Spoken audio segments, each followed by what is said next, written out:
مسلم league نون اور Peoples party کے درمیان سینٹ میں یوسف رضا گیلانی کے قائد حزب اختلاف بننے پر دونوں جماعتوں کی جانب سے مخالفانہ بیانات کا تبادلہ جاری ہے۔ تاہم نہ تو ابھی تک پیپلز پارٹی نے پی ڈی ایم سے نکلنے کا عندیہ دیا ہے اور نہ ہی نواز لیگ نے پیپلز پارٹی کو اپوزیشن اتحاد سے نکالنے کا مطالبہ کیا ہے۔ سیاسی تجزیہ کاروں کے مطابق اس کی بنیادی وجہ یہ ہے کہ ایسا کرنا دونوں ہی جماعتوں کو سوٹ نہیں کرتا۔ اگر Peoples Party P D M سے نکلی تو اسے بڑا سیاسی نقصان ہوگا اور اگر پیپلز پارٹی کو پی ڈی ایم سے نکالا جائے تو اپوزیشن اتحاد کا بڑا سیاسی نقصان ہوگا۔ لہٰذا دونوں بڑی اپوزیشن جماعتوں کی جانب سے ایک دوسرے کے خلاف بیانات کا سلسلہ تو جاری ہے، لیکن اپوزیشن اتحاد کو برقرار رکھا جا رہا ہے۔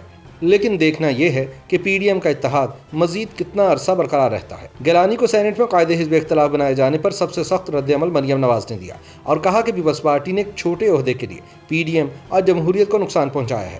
مریم کا کہنا تھا کہ گیلانی کا انتخاب ایک مذاق سے کم اس لیے نہیں کہ ان کو ووٹ دینے والے باپ کے 4 اراکین اسمبلی نے اس سے پہلے سینٹ چیئرمین کے الیکشن میں صادق سنجرانی کے حق میں ووٹ ڈالے۔ ان کے بیان پر رد عمل دیتے ہوئے بلاول بھٹو نے کہا کہ افسوس کی بات ہے کہ جو باتیں عمران خان کو کرنا چاہیے تھیں وہ مریم نواز نے کی۔ بلاول نے کہا کہ جس طرح قومی اسمبلی میں حزب اختلاف کی سب سے بڑی جماعت مسلم لیگ نون کا قائد حزب اختلاف چنا گیا، اسی طرح سینٹ میں سب سے بڑی جماعت پیپلز پارٹی کا قائد حزب اختلاف چنا گیا۔ تاہم مریم نواز کا کہنا ہے کہ یوسف رضا گیلانی کی سینٹ میں بطور اپوزیشن لیڈر تقرری سلیکشن ہے اور ایک زرداری سب پر بھاری والی بات اب شرمندگی بن چکی ہے۔ دنیا میں شاید یہ پہلی مثال ہے کہ لیڈر آف دی اپوزیشن جو ہے وہ حکومتی ارکان جو ہیں وہ اس کو الیکٹ کر رہے ہیں بلکہ سلیکٹ کر رہے ہیں۔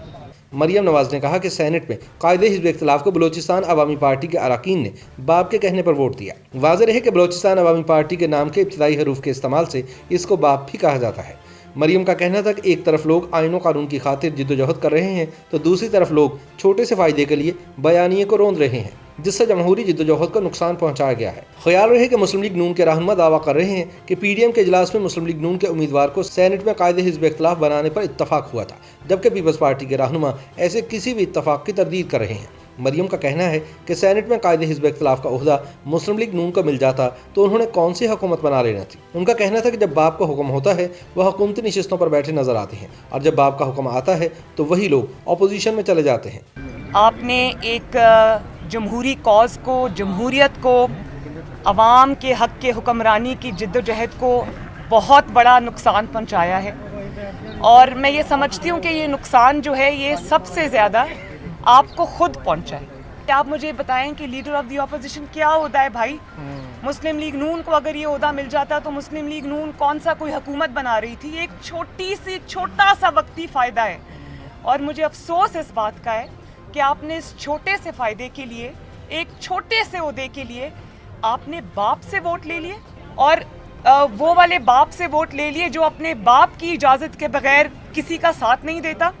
تو یہ پہلی دفعہ دیکھا ہے کہ لیڈر آف دی اپوزیشن جو ہے وہ حکومتی ارکان، سرکاری ارکان سے مل کے بن رہا ہے، اور پھر باپ کے ارکان، یعنی کہ کچھ تھوڑا سا فساد ہوتا آپ نے باپ کے ارکان سے، اور سب جانتے ہیں کہ باپ اپنے باپ کے کہنے میں کسی کو کے بغیر کسی کو ووٹ نہیں کرتا۔